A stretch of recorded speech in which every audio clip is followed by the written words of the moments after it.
Hello, and prior to the previous episode, I apologised for the sporadic taps and bangs that you heard throughout the episode. Unfortunately, that was Mark, who gets excitable as he makes his point. This episode was recorded on the same night, and therefore unfortunately suffers from the same background noises. Please accept our apologies, and hopefully it will not detract too much from your enjoyment of this pod. With that in mind, please head in, and I hope you enjoy this episode.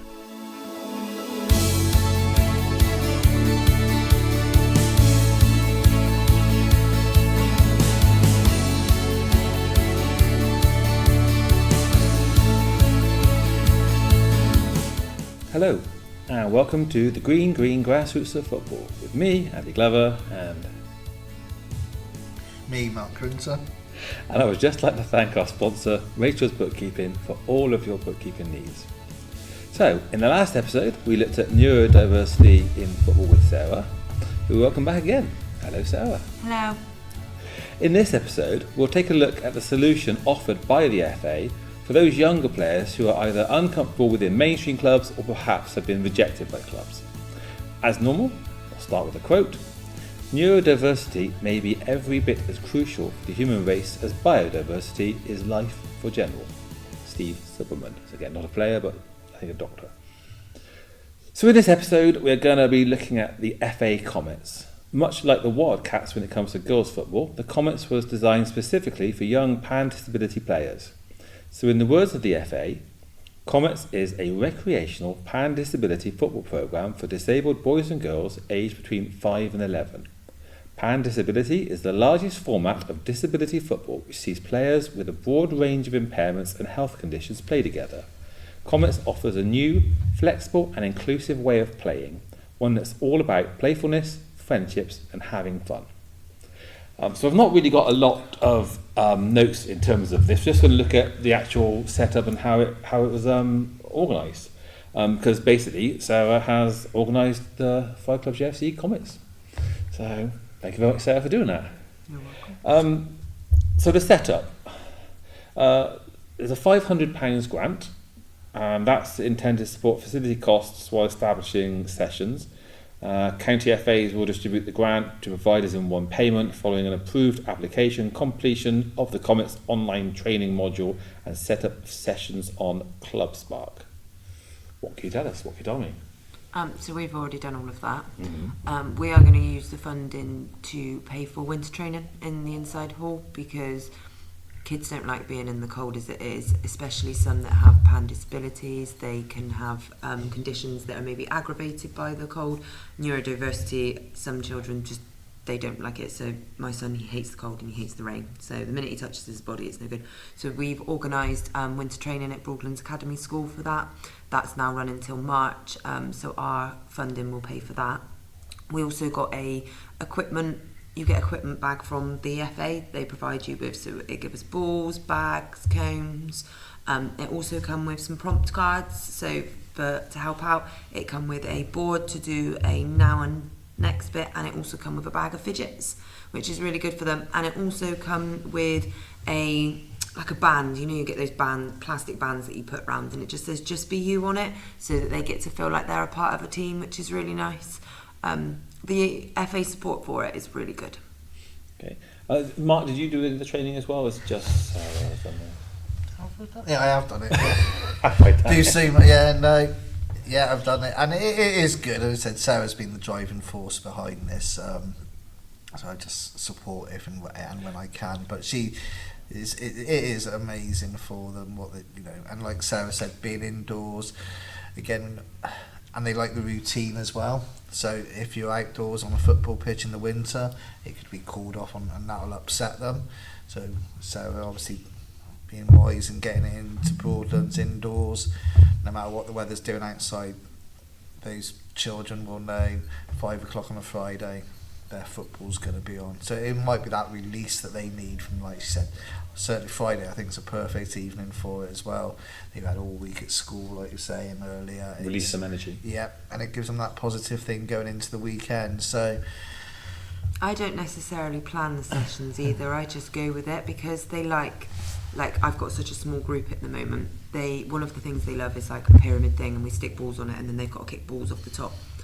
A lot of the other time is quite a bit of free reign, where like if I can see that they're wanting to take a lot of shots at goal, I might go and make a few gates and then make them dribble through the gates to shoot at the goal. But 9 times out of 10 it's in the moment, because you never know what you're going to get, how many kids you're going to get, and what kind of mood they're in. So if they're not in the great mood, I won't make them play a match. I would never make them do anything in Comets. It's about being able to adapt in the moment. And I think they just get a sense of belonging and being able to be them with no judgment. Yeah. So it does say here, following an approved application, an online training module. What can you tell me about that? Who did the application? I did. So what was that? So the application, I just made contact with Somerset FA, and then myself and Mark did a meeting with the disability lead there. He come down and met us at the club. We had a good conversation with him. Normally the FA only support one Comets in an area, but because they could see how good our club was and that we were really committed to doing this for the children, they were happy to support us. There's actually 2 Comets providers in the local area. But so that was really good to have them on board and support that. I then took 2 training modules that I thought I was meant to take about disability football, but they weren't the Comets ones, they were just additional ones. But actually it was really useful to have that extra knowledge on board. And then the FA actually run their own specific Comets training module that they send through to you, and that is just Comets based. It's all about using the equipment that they provide, whether you should go to a place that has lots of lines, because that can be confusing, being close near to toilets, anything like that. It gave all sorts of advice, even it touched on a little bit of medical side of it, regulating emotions and behaviours, good tips. It was really in depth and well thought out, I thought, for what you're doing. It was relevant is the word I'm looking for, because it didn't talk about 17-year-olds. It talked about 5 to 11-year-olds generally, and everything that it was really good. It was a really good package. Is that training that anyone can access, or do you have to do the Comet? No, you just have to have the link. I don't think I've seen that. So I wouldn't mind having a look at it personally, but I don't know if I've seen that available. No, so I think that has to be shared by a link. So I got a link for that one. It was free though, wasn't it? It is free, but I don't know if it's been made available as such. I don't know if it's that they share it with you once you've agreed to go on the Comets programme. Yeah. It's not available via the FA online coaching. No, that's how I took the 2 wrong ones, because that's where I went first. Took the 2 disability coaching ones on there. Yeah, I've done those, and then when I said to him, right, I've done it, and he was like, but it won't let me, it was not confirming, because when you do the training and you've completed it, you have to put your name in on ClubSpark for it to confirm that you've done it. And he kept telling me I hadn't, and I was like, but I have, I've done 2 courses. And then he was like, oh no, it's this one. So I don't think it's on the main FA website. But actually maybe that's worth I've not seen it. It's certainly not on there. It is definitely a good course. So yeah, that's where I got it from. Cool. My next part is kit and equipment pack, but you've already covered that. With the fidget spinners. They do and all cover that. a different. It's not just that though. They provide softball. That's where I was going to go. Sensory balls. You've got soft balls. You've got bigger balls. They provided big cones, little cones, stand-up cones that you can knock over. They provided a bag to carry it all in. The fidgets were all different types of ones. There was clicky ones. There was fiddly ones. There was squidgy ones. It was a really good equipment pack, and it's nice to actually have some equipment and for it all to arrive together. Than like as a normal football coach, I saw stuff and then you claim it back, or you wait for it to be put into a container and it's first come first serve and hope that you can get there before somebody else has taken the 12 balls you ordered.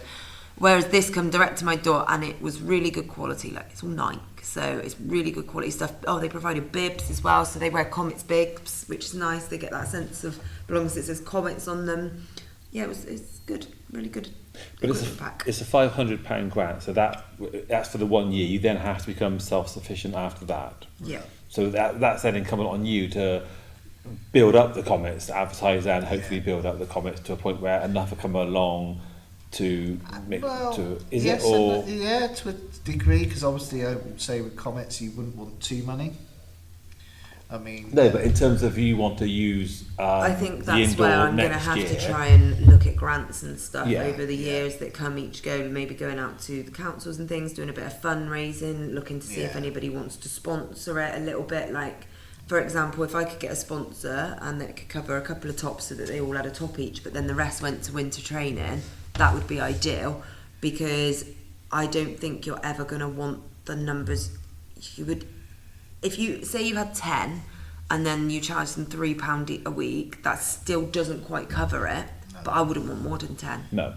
In fact, I probably wouldn't want more than 8 if I'm totally honest. 8 to 10 is. And I'm not even sure you can have more than that because of the ratios and things like that to children and the additional needs and stuff. Absolutely. It's like you said, it's, you know, if you've got 2 coaches and there's 10, and one might take up a whole coach's thing. So that is, if you've got then one coach with 9, that's going to be pushing it really. Yeah, absolutely. So again, it's one of these things. Yeah, the £500 is excellent, and it's a good start-up, isn't it? Yeah, and then you have to, again, communities and the clubs themselves need to help support and potentially do.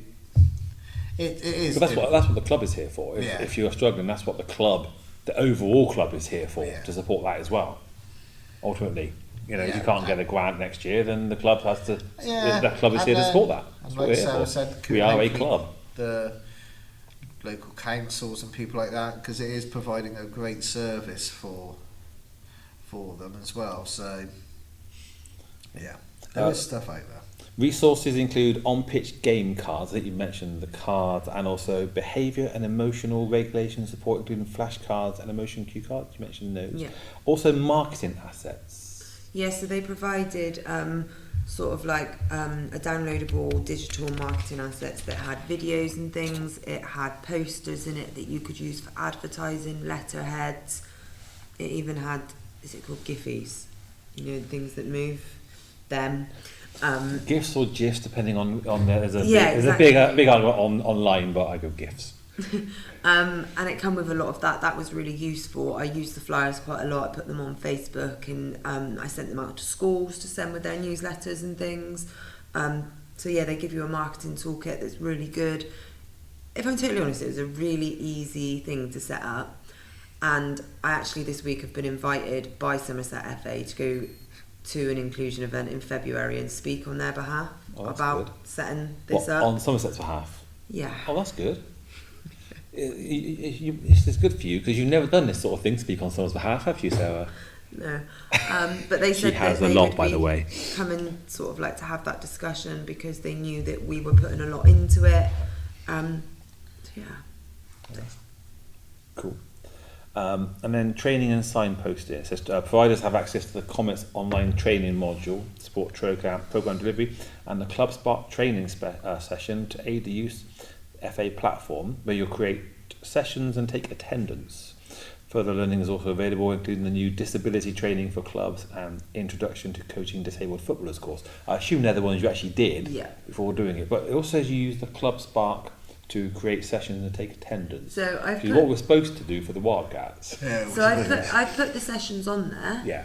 I don't use them to take attendance, but I've got a book that I write that down in weekly to know who's turned up and who hasn't. But that's more for mine than anything else. But yeah, no, I've advertised it on there and it's up there. I had to do that as part of the option of getting the grant out of them. But I won't be using it to take attendance, no. I'm not a teacher. And then there are criteria. A being safeguarding. Providers must be able to evidence a safeguarding children policy. So I think that was the first thing we did. I think that's part of the actual application. So yeah, and when I put in our organisation ID number, it automatically told me that we had one. So I assume as then it said something about a risk assessment, which obviously I come to yourself for, and we just realised that we already had that all in place. So that was all sorted. When I did the application, I had to put down 2 coaches, so that was myself and Mark, and then I had to provide our fan numbers, which when I put your names in, it come up automatically, and the same as when I did the welfare officer, so I put your details in and it come up automatically. that was all okay. And it has a percentage, and you cannot advertise your sessions or claim your grant until you've completed that percentage of criteria. Yeah, that was it. Yeah, because that was A. B is health and safety. C is insurance, with the health and safety checklist and risk assessment, which you mentioned, public liability insurance. But as an affiliated club, all those things would have been on our affiliation. Which as soon as they said put our club ID, all those things would have come in. Yep, staff room to DBS check. People must have at least the EE Playmaker or have the Introduction to Coaching Football qualification, which obviously you guys have. Sustainability. So Comets is a great opportunity to welcome disabled children aged 5 to 11 into football, and we want to retain and grow these opportunities. So that's one of the criteria is sustainability. So you must be able to show that it's a sustainable option. But as you've already said, that's the plan, is to make sure that next year with grants and so on and so forth. Training. Applicants must commit to completing the online Comets training module, but then you said you had to in order to unlock the grant anyway. Yeah. So training will be available on demand to complete at a time suitable to you. It should not take longer than an hour. Yeah, it was about that. And then accessibility as well. I mean, unless you're sort of up a mountain, most places we train are accessible, aren't they? Yeah, so when we were down here, we used right by the container because it was flat, close to the car park. So if they decided to hop back in their car, they could, but also close to sort of like the toilets and stuff. And then at Broadlands, it's fully accessible. It's flat all the way up to it. Yeah, it's good. Okay, let's talk about overcoming challenges. So Comets is a disability football programme designed to create a safe and welcoming opportunity for disabled children to play recreational football, whilst also helping them overcome physical, social and psychological challenges.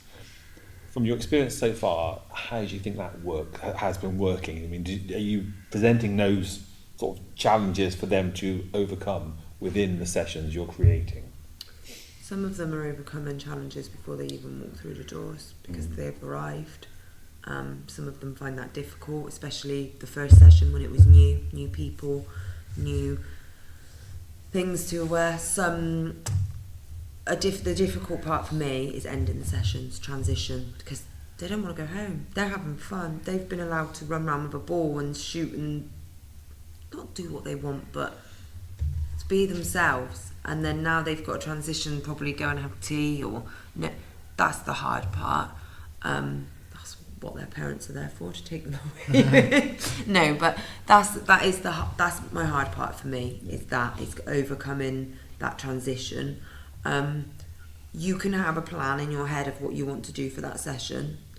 Just don't beat yourself up when it doesn't happen, because it won't happen. I've planned a session for the first 4 weeks every week, and it never happened how I planned it, because that wasn't what they wanted to do in the moment. And you're not there to force them to comply. They are there to have fun and be themselves. That's the whole point of Comets. So if they don't want to do my dribbling drill or play a game of a match, then they're not going to play a game or a match. If they want to take 10 shots at goal and then go and knock some footballs off of a pyramid that we've built, then that's fine, because they're still learning kicking skills. They're still learning to interact. They're still having fun and playing within the environment that they're in. There's just no expectation on that environment.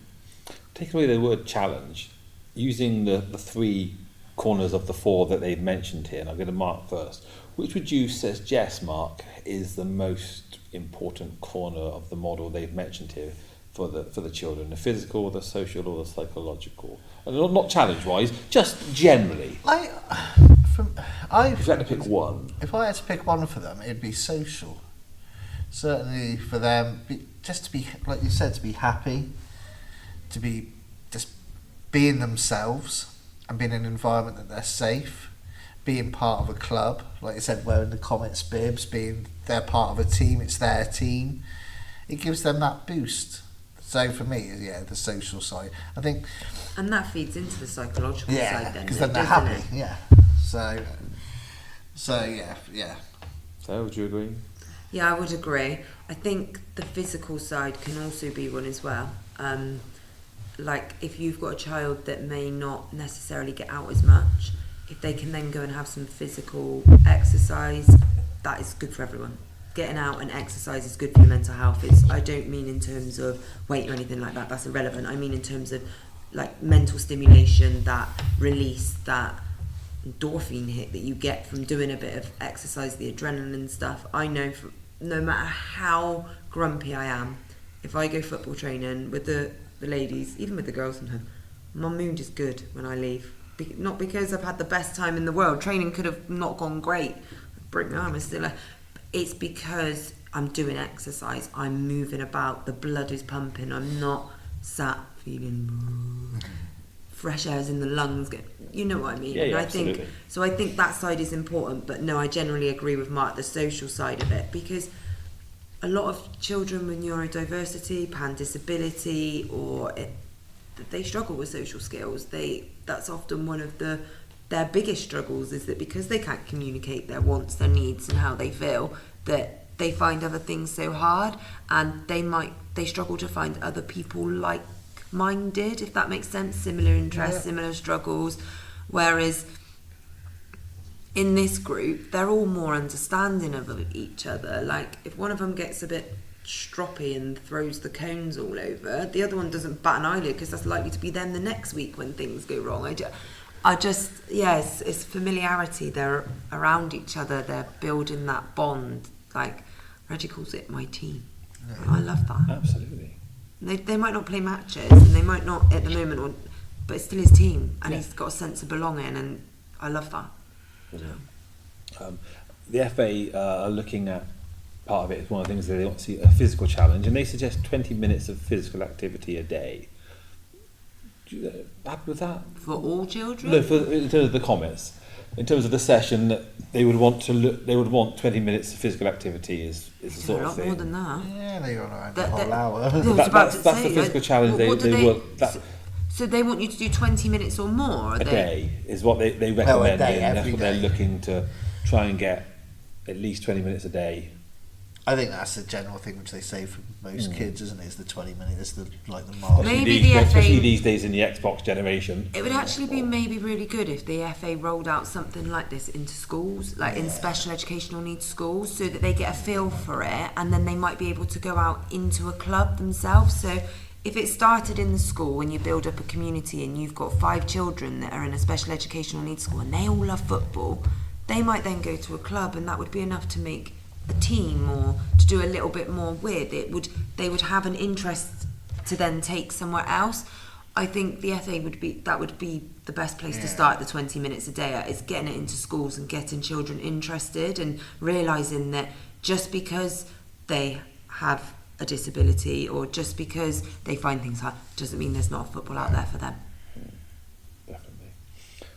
Another one is the social challenge. They want relationships, interactions, self-perception and acceptance. What do you think?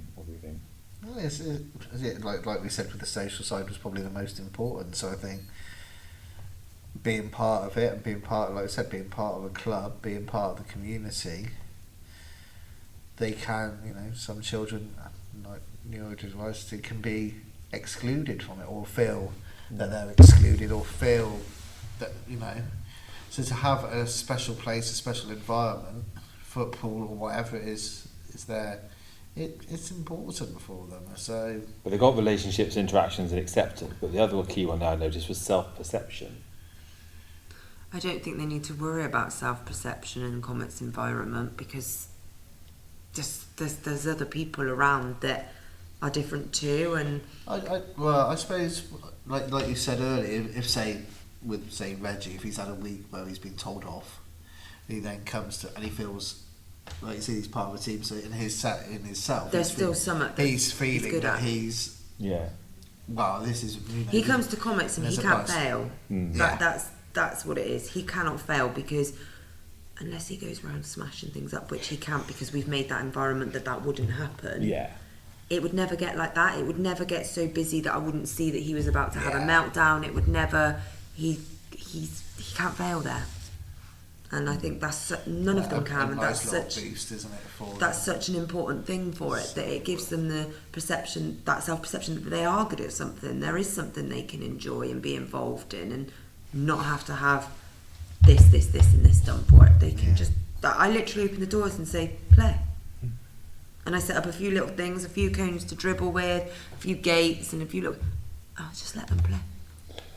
What in terms of the psychological challenge, though? So sort of loneliness, perhaps getting hurt, or how they look, or not knowing what to do. How can the Comets help that?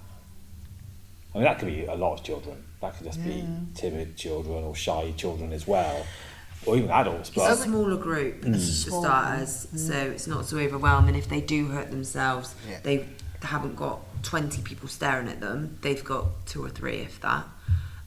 There's an area that is set aside from the whole of the session that is for them. I don't want to say using the word meltdown because I don't.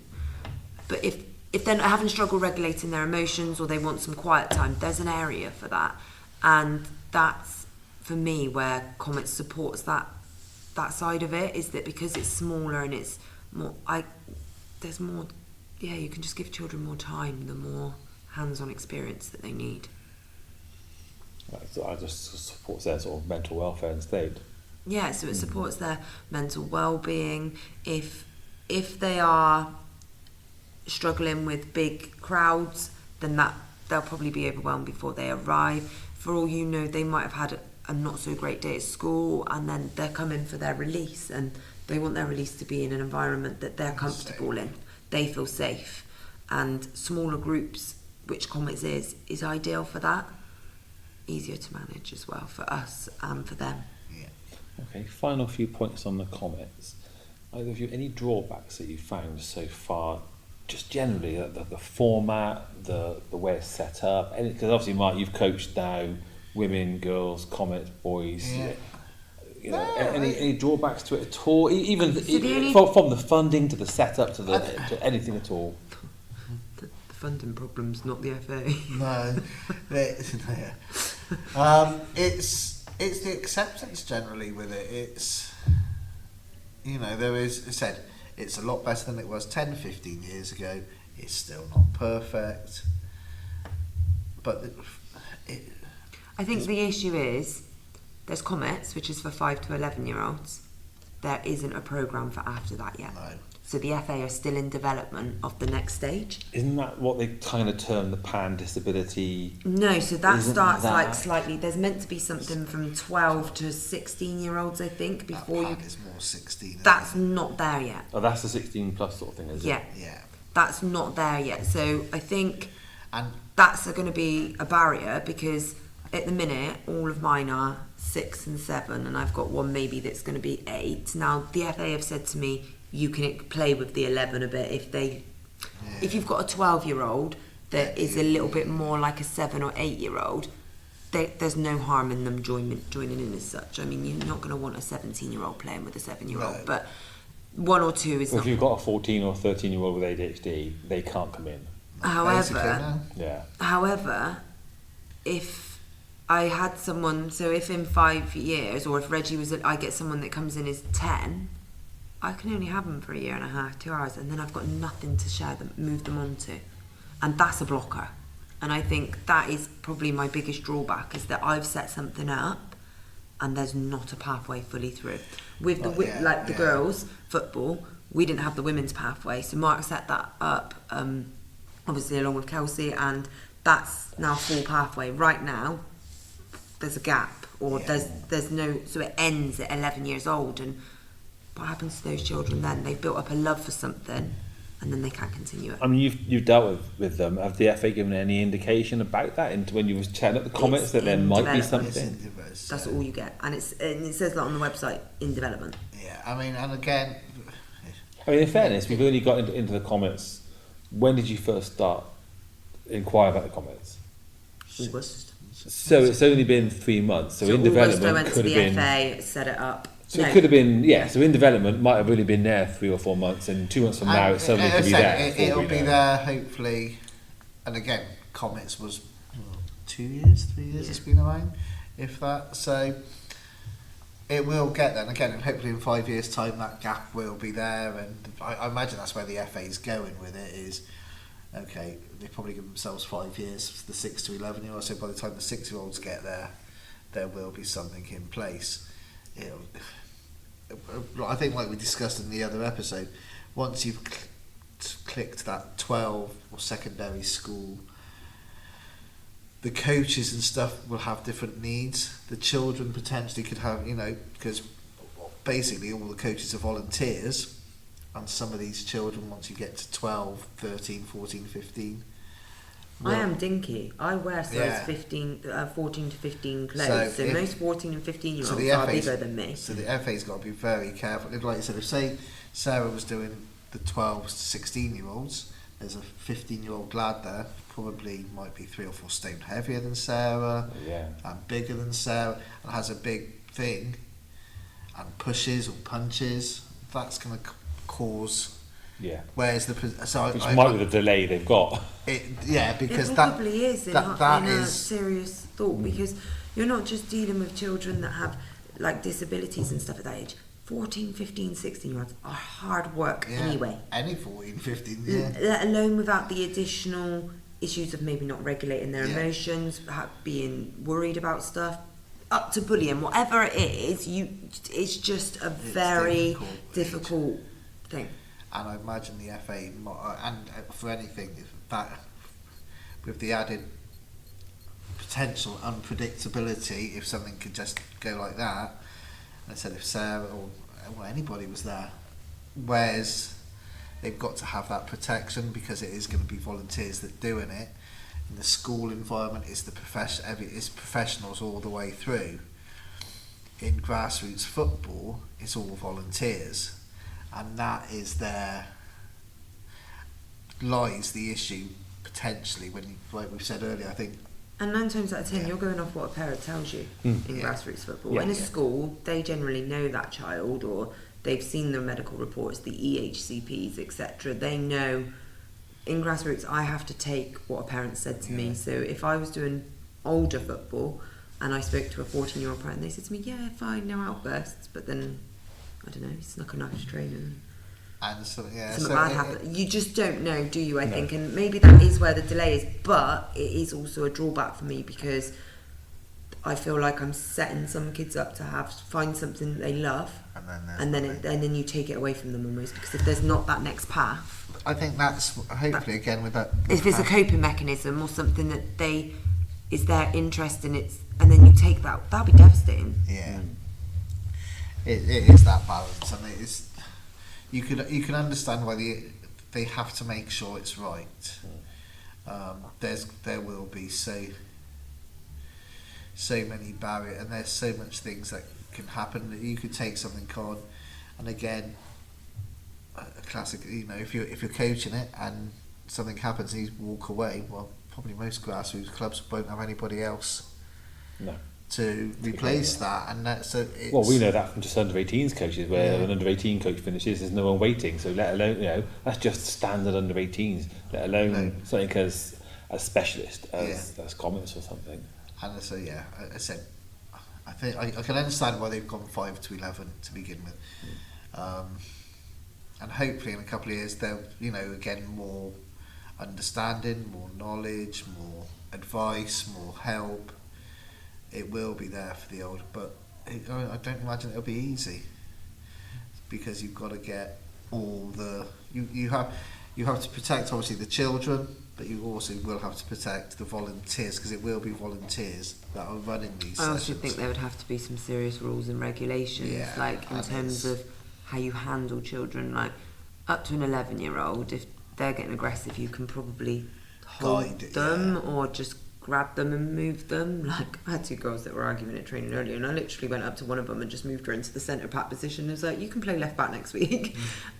Also, you cannot do that that with 13, 14-year-olds, and especially, like, for example, Mark, you can hug a 14-year-old girl. No. It can happen, and it's likely more needed in that situation. So I don't know how they'll manage it, or if they'll be able to manage it.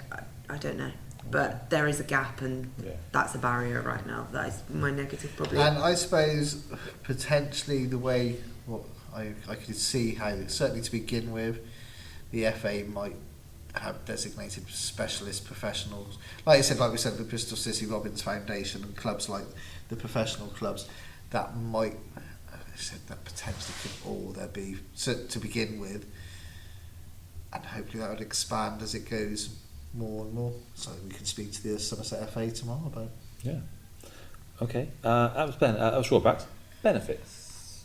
What's the benefits of the Comets and what you've seen so far? It's rewarding. That's for you. But obviously, going to be benefits for the children as well as you said it makes them feel part of a team, doesn't it? They're part of a team.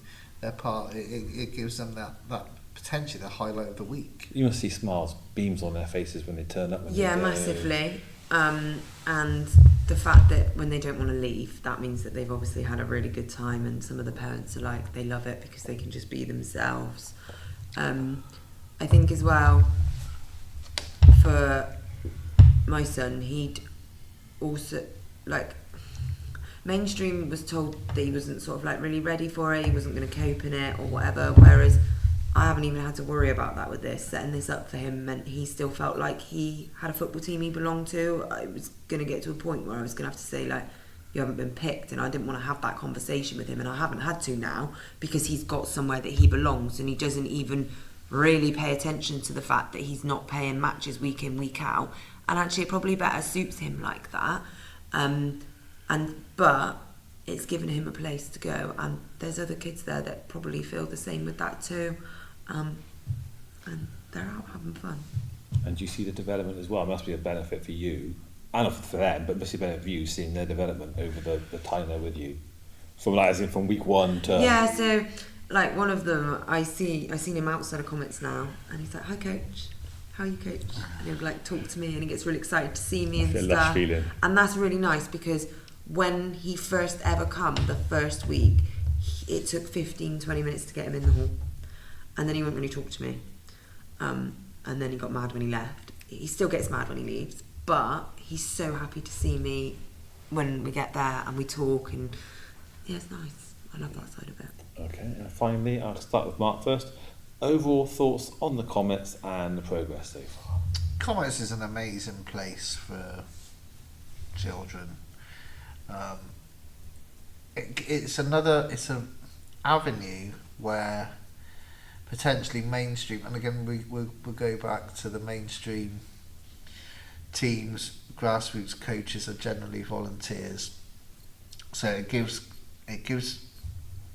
children the opportunity to be part of a team no matter what.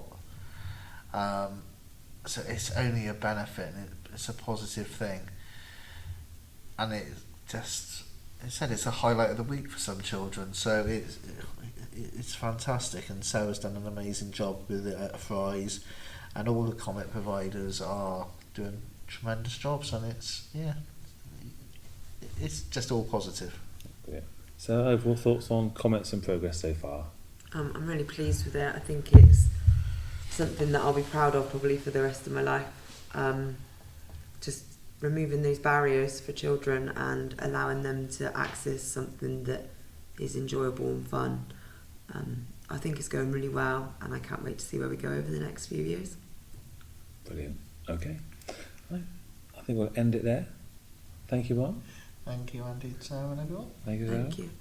Thank you, listeners. Hopefully we'll listen out for us in a few weeks' time. Thank you all very much. If you like this podcast, then please email us your questions, comments, random thoughts, anything you want to share with us at greengrassroots@gmail.com. You can contact Mark and Andy through X at Fry Club JFC or Ben at Red Falcon JFC, on Facebook via Fry Club Junior FC or Red Falcon Sport. The Fry Club JFC website is www.fryclubjfc.co.uk, and the Red Falcon Insta page is at Red Falcon JFC. You could also type out a fantastic review on Apple Podcasts or give us 5 stars on Spotify. You've been listening to a We Haven't Got a Clue What We're Doing production, produced and edited by Andy Glover.